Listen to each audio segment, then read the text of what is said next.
And welcome back to CentralCoastRadio.com. Well, late last year, the Subculture team were invited to be part of this amazing press conference that happened at the San Sebastian Film Festival.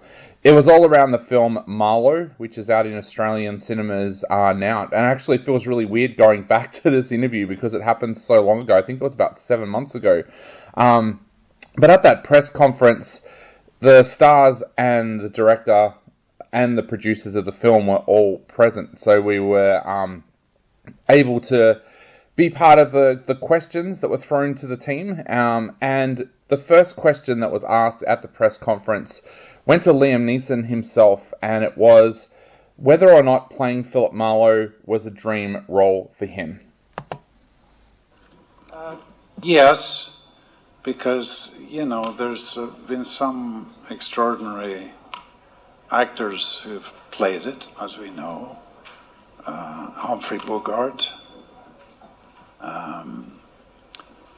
Elliot Gould, who I thought was actually wonderful, and a Robert Altman adaptation of it with, I don't know if you've seen the film, there's an extraordinary performance in it by Sterling Hayden.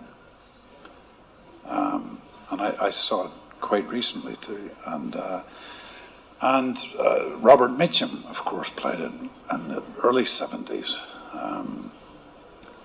and he was, and I'm ashamed to say I am an avid reader. I had never read Raymond Chandler until Alan had sent me John's book, and I just devoured with my best friend Kindle all of Raymond Chandler's Marlowe books. I thought they were extraordinary. I just finished one and then immediately started reading another one. So, but I was never intimidated by it. I'd worked with Neil 4 times, and I wasn't intimidated by the myth of the character. Do you know what I mean? Even though these wonderful actors had played it before, that didn't intimidate me. I knew Neil would give it a certain quirky twist, and that he would cast it superbly, which I think he has done. And it was great to be with Jessica Lange again after 27, 28 years. We did this film Rob Roy together. Diane and I had played together in a film we shot in Berlin 12 years ago. And Danny Houston, whom I had worked with, and Alan Cumming. He got together a wonderful cast. Really, really wonderful. That was a bit intimidating, I have to say. From there, the next question went to Liam's co-star Diane Kruger, and it revolved around why she wanted to be part of the film Marlowe, and how did she connect with the character that she plays in the film. The pursuit to kill lovers. No, I love that genre film for sure. We don't get to play those kind of characters very often anymore, or those kind of films are not being made that often anymore. The chance to work with Neil, I remember us jumping on a Zoom, which she utterly despises. And he was so quirky and charming. I knew he was going to make something classic but with a twist, and his ideas for my character felt very on the spot, and I got excited. And Liam, as he mentioned, we'd done a movie before, and I just remember having the best time in Berlin. It felt like this was definitely the one for me to be part of. The next question went to director Neil Jordan, and the question revolved around the special kind of light that you see with Marlowe as a film. How did he get that? What kind of things was he trying to capture with that light? And also, what was it about this genre of film that made him want to make Marlowe?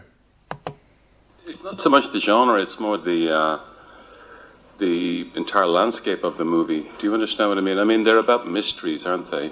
And I just thought if I could make a film about a character, Marlowe, who's hired by a beautiful woman to find her lover, and the thing that he does, he goes through all sorts of complications of plot, but what he doesn't realize is she wants him to find her lover so she can kill him. I just thought, well, I haven't seen that before. Do you understand what I mean? And I mean, the term noir is a very difficult one because the movie's shot in color, for one thing, you know, and it's shot in beautiful color by Xavi Jimenez, a great cinematographer, and it was a great journey for me to go through this story with somebody as brilliant as Xavi, you know. I don't understand why more people don't know about him, but anyway, he's great. But the reason we shot him, we made up our version of Los Angeles in that period, yeah. Because if you go to Los Angeles, there's nothing of that period left, you know. The beautiful thing about LA is they just destroy the past the minute it happens, you know.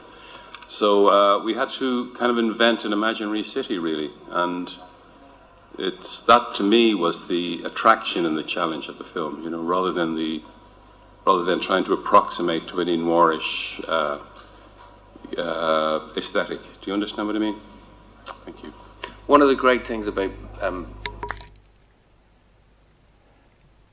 The next question also went to Neil Jordan, and it revolved around him working with Liam Neeson. This, of course, is his fourth film with Liam Neeson. So the question revolved around what has it been like working with Liam over the years, and why did he feel that Liam was perfect for Marlowe? Yeah. No, I mean, this is the first time I met Liam.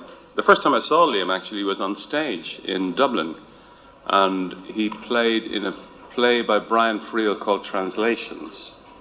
And I've never forgotten this line that he had where he says to a British officer, "Tell him his tent's on fire." Do you remember that? Yeah. And at the time I had written a movie called Michael Collins, yeah?